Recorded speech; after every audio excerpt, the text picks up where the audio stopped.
Hello friends. तो कैसे हो आप लोग? Welcome to my YouTube channel meets universe. तो ये मेरा पहला वीडियो है यूट्यूब पे। अभी मुझे नहीं समझ आ रहा कि मैं क्या बोलूँ। तो आज से हम बुक रीडिंग स्टार्ट करेंगे। तो मेरी फर्स्ट वीडियो में फर्स्ट बुक होगी लेखक धर्मवीर भारती के द्वारा लिखी हुई गुनाहों का देवता।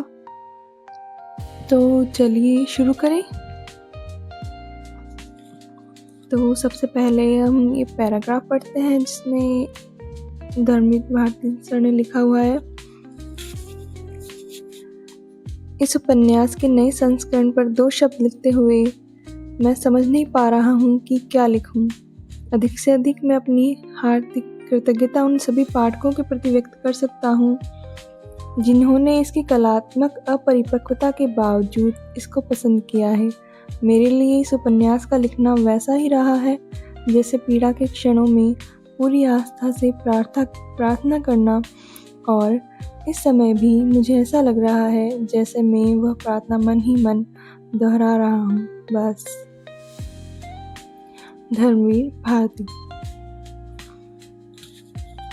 तो चलिए अब बुक रीड करना शुरू करते हैं। अगर पुराने ज़माने की नगर देवता की और ग्राम देवता की कल्पनाएं आज भी मान्य होती तो मैं कहता कि इलाहाबाद का नगर देवता ज़रूर कोई रोमांटिक कलाकार है।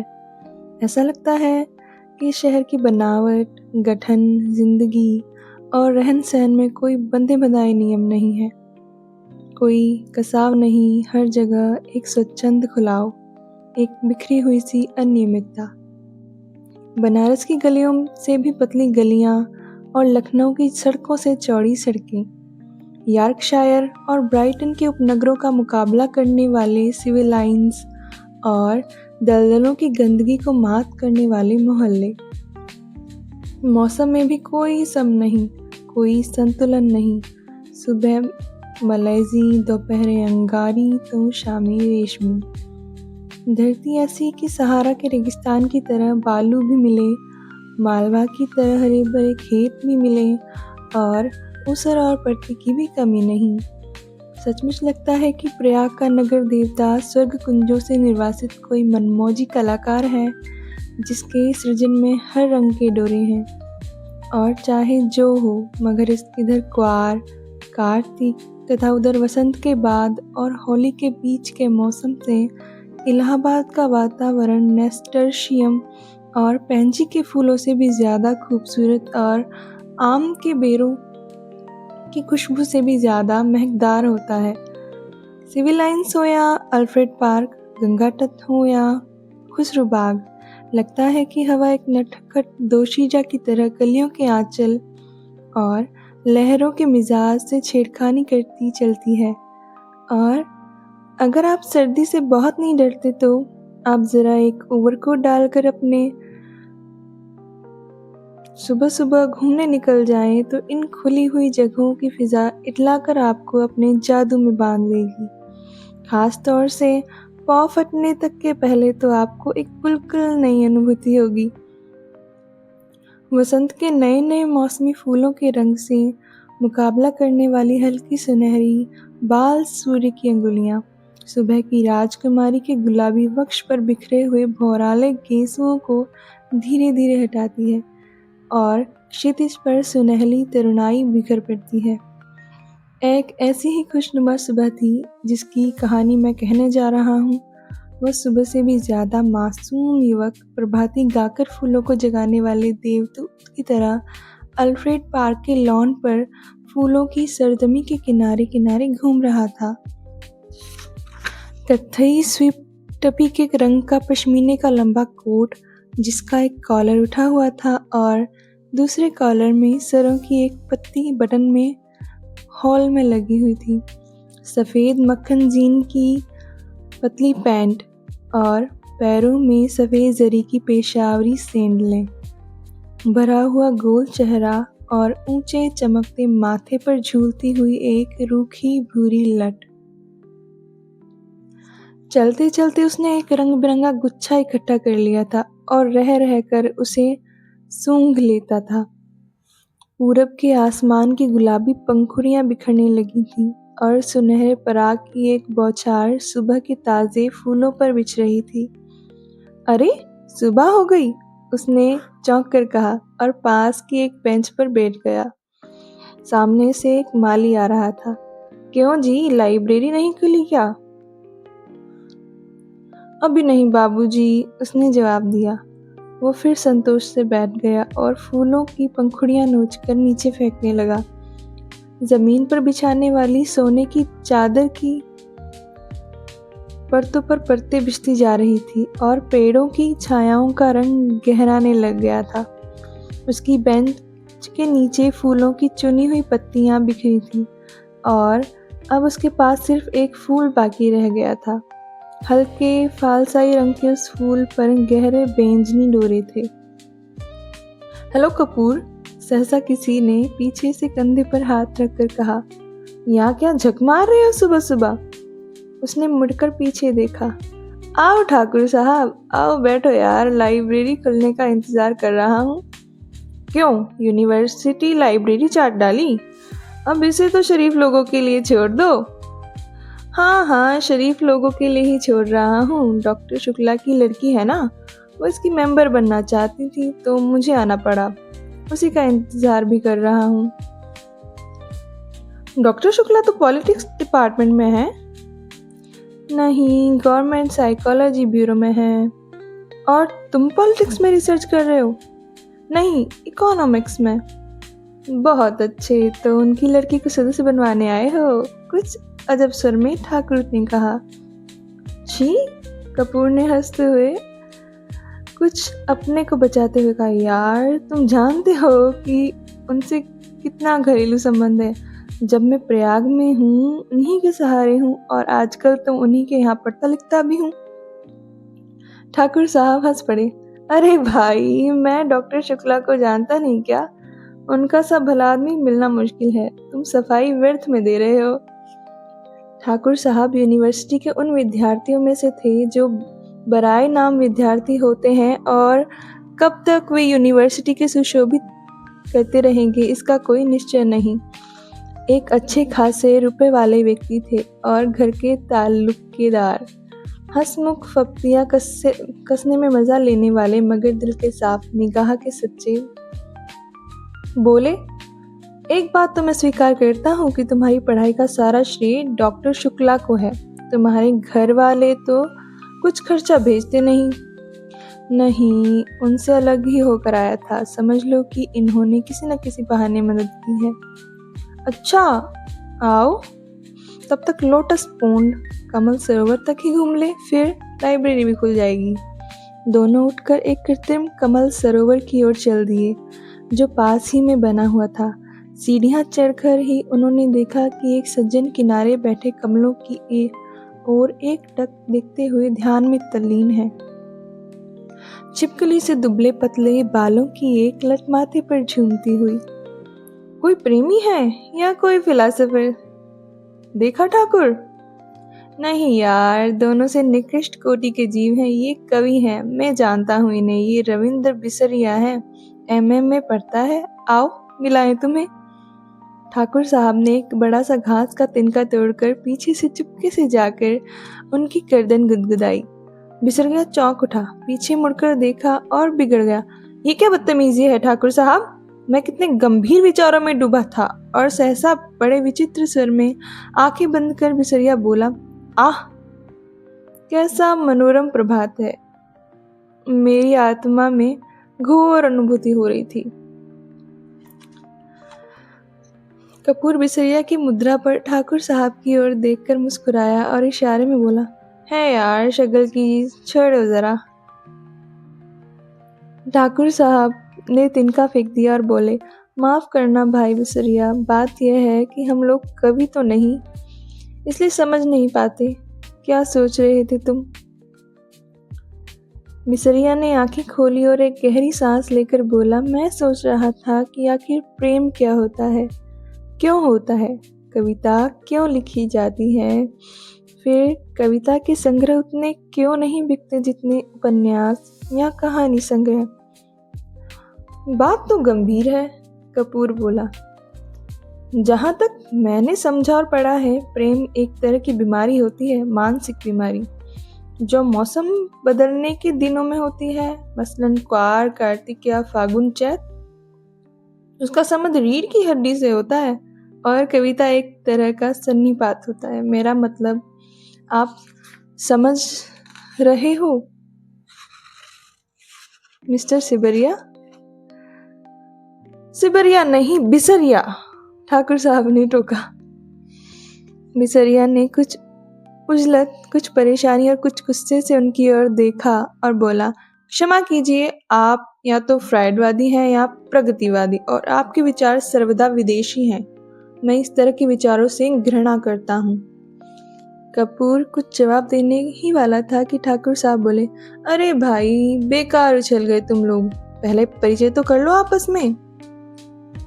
ये हैं श्री चंद्र कुमार कपूर, विश्वविद्यालय में रिसर्च कर रहे हैं, और आप हैं श्री रविंद्र बिसरिया, इस वर्ष MA में पढ़ रहे हैं, बहुत अच्छे कवि हैं। कपूर ने हाथ मिलाया और गंभीरता से बोला, क्यों साहब, आपको दुनिया में और कोई काम नहीं रहा जो आप कविता करते हैं? बिसरिया ने ठाकुर साहब की ओर देखा और बोला, ठाकुर साहब, ये मेरा अपमान है, मैं इस तरह के सवालों का आदी नहीं हूँ, और उठ खड़ा हुआ। अरे बैठो बैठो, ठाकुर साहब ने हाथ खींचकर बिठा लिया। देखो कपूर, का मतलब तुम समझे नहीं। ये उसका कहना यह है कि तुम में इतनी प्रतिभा है कि लोग तुम्हारी प्रतिभा का आदर करना नहीं जानते, इसलिए उन्होंने सहानुभूति में तुमसे कहा कि तुम और कोई काम क्यों नहीं करते, वरना कपूर साहब तुम्हारी कविता के बहुत शौकीन हैं, मुझसे बराबर तारीफ करते हैं। बिसरिया पिघल गया और बोला, क्षमा कीजिएगा, मैं गलत समझा। अब मेरा कविता संग्रह छप रहा है, मैं आपको अवश्य भेंट करूंगा। और बिसरिया ठाकुर साहब की ओर मुड़कर बोला, अब लोग मेरी कविताओं की इतनी मांग करते हैं कि मैं परेशान हो गया हूँ। अभी कल त्रिवेणी के संपादक मिले, कहने लगे, अपना चित्र दे दो। मैंने कहा कि कोई चित्र नहीं है, तो पीछे पड़ गए, और आखिरकार मैंने आइडेंटिटी कार्ड उठाकर दे दिया। वाह, कपूर बोला, मान गए आपको हम। तो आप राष्ट्रीय कविताएं लिखते हैं या प्रेम की? जब जैसा अवसर हो, ठाकुर साहब ने जड़ दिया। वैसे तो ये वॉर फ्रंट का कवि सम्मेलन, शराबबंदी कॉन्फ्रेंस का कवि सम्मेलन, शादी ब्याह का कवि सम्मेलन, साहित्य सम्मेलन का कवि सम्मेलन, सभी जगह बुलाए जाते हैं, बड़ा यश है इनका। बिसरिया ने प्रशंसा से मुग्ध होकर देखा, फिर एक गर्व का भाव मुंह पर लाकर गंभीर हो गया। कपूर थोड़ी देर चुप रहा, फिर बोला, तो कुछ हम लोगों को भी सुनाइए ना। अभी मूड नहीं है, बिसरिया बोला। ठाकुर साहब बिसरिया को पिछले 5 सालों से जानते थे। वे अच्छी तरह जानते थे कि बिसरिया किस समय और कैसे कविता सुनाता है, अतः बोले, ऐसे नहीं कपूर, आज शाम को आओ, जरा गंगा जी चलें, कुछ बोटिंग रहे, कुछ खाना पीना रहे, तब कविता भी सुनना। कपूर को बोटिंग का बेहद शौक था, फौरन राजी हो गया और शाम का विस्तृत कार्यक्रम बन गया। इतने में कार उधर से लाइब्रेरी की ओर गुजरी। कपूर ने देखा और बोला, अच्छा ठाकुर साहब, मुझे तो इजाज़त दीजिए, अब चलूं लाइब्रेरी में। वो लोग आ गए। आप कहाँ चल रहे हैं? मैं जरा जिमखाने की ओर जा रहा हूँ। अच्छा भाई, तो शाम तो पक्की रही? बिल्कुल पक्की, कपूर बोला और चल दिया। लाइब्रेरी के पोर्टिको में कार रुकी थी और उसके अंदर ही डॉक्टर साहब की लड़की बैठी थी। क्यों सुधा, अंदर क्यों बैठी हो? तुम्हें ही देख रही थी चंदर। और वह उतर आई, दुबली पतली, नाटी सी, साधारण सी लड़की, बहुत सुंदर नहीं, केवल सुंदर, लेकिन बातचीत में बहुत दुलारी। चलो अंदर चलो, चंदर ने कहा। वो आगे बढ़ी, फिर ठिठक गई और बोली, चंदर, एक आदमी को 4 किताबें मिलती हैं? हाँ, क्यों? तो तो उसने बड़े भोलेपन से मुस्कुराते हुए कहा, तो तुम अपने नाम से मेंबर बन जाओ और 2 किताबें हमें दे दिया करना बस। ज़्यादा क्या, हम क्या करेंगे? नहीं, चंदर हंसा, तुम्हारा तो दिमाग खराब है। खुद क्यों नहीं बनती मेंबर? नहीं, हमें शर्म लगती है। तुम बन जाओ मेंबर हमारी जगह पर। पगली कहीं की। चंद्र ने उसका कंधा पकड़कर आगे ले चलते हुए कहा, वाह रे शर्म, अभी कल ब्याह होगा तो कहना हमारी जगह तुम बैठ जाओ चंद्र। कॉलेज में पहुंच गई लड़की, अभी शर्म नहीं छूटी इसकी, चल अंदर। और वह हिचकिचाती, ठिठकती, झेंपती और मुड़ मुड़ कर चंद्र की ओर रूठी हुई निगाहों से देखती हुई अंदर चली गई। थोड़ी देर बाद सुधा 4 किताबें लाती हुई निकली। कपूर ने कहा, लाओ मैं ले लूं। तो बांस की पतली टहनी की तरह लहराकर बोली, सदस्य मैं हूं, तुम्हें क्यों किताबें दे? और जाकर कार के अंदर किताबें पटक दी। फिर बोली, आओ बैठो चंदर, मैं अब घर जाऊंगा। ये देखो। और उसने भीतर से कागजों का एक बंडल निकाला और बोली, देखो ये पापा ने तुम्हारे लिए दिया है। लखनऊ में कॉन्फ्रेंस है ना, वहीं पढ़ने के लिए ये निबंध लिखा है उन्होंने। शाम तक ये टाइप हो जाना चाहिए। जहाँ संख्याएं हैं वहाँ खुद आपको बैठकर बोलना होगा। और पापा सुबह से ही कहीं गए हैं, समझे जनाब? उसने बिल्कुल अल्लड़ बच्चों की तरह गर्दन हिलाकर शोक स्वरों में कहा। कपूर ने बंडल ले लिया और कुछ सोचता हुआ बोला, लेकिन डॉक्टर साहब का हस्तलेख इतने प्रश्न शाम तक कौन टाइप कर देगा? इसका भी इंतजाम है। और उसने अपने ब्लाउज में से एक पत्र निकालकर चंद्र के हाथ में देती हुई बोली, ये कोई पापा की पुरानी ईसाई छात्रा है, टाइपिस्ट। इसके घर में तुम्हें पहुंचा देती हूँ, मुखर्जी रोड पर रहती है, उसी के यहाँ टाइप करवा लेना और एक खत उसे दे देना। लेकिन अभी मैंने चाय नहीं पी। समझ गए, अब तुम सोच रहे हो किसी बहाने सुधा तुम्हें चाय भी पिला देगी। सो मेरा काम नहीं है मैं चाय पिलाऊं, पापा का काम है ये। चलो आओ। चंद्र जाकर भीतर बैठ गया और किताबें उठाकर देखने लगा। अरे, चारों ओर की किताबें उठा लाई, समझ में आएंगी तुम्हारे? क्यों सुधा? नहीं, चिढ़ाते हुए सुधा बोली, तुम कहो, तुम्हें समझा दे। इकोनॉमिक्स पढ़ने वाले क्या जाने साहित्य। अरे मुखर्जी रोड पर ले चलो ड्राइवर। चंदर बोला, इधर कहाँ चल रहे हो?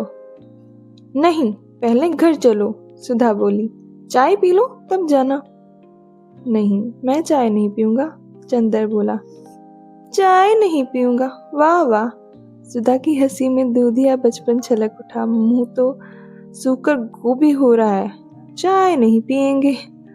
बंगला आया तो सुधा ने महाराजिन से चाय बनाने के लिए कहा और चंद्र को स्टडी रूम में बिठाकर प्याले निकालने के लिए चल दी। आज के लिए इतना ही। बाकी की स्टोरी पढ़ेंगे हम कल। तो अभी मेरे YouTube चैनल को सब्सक्राइब कर लीजिए, like, comment and share. Thank you so much. Bye bye.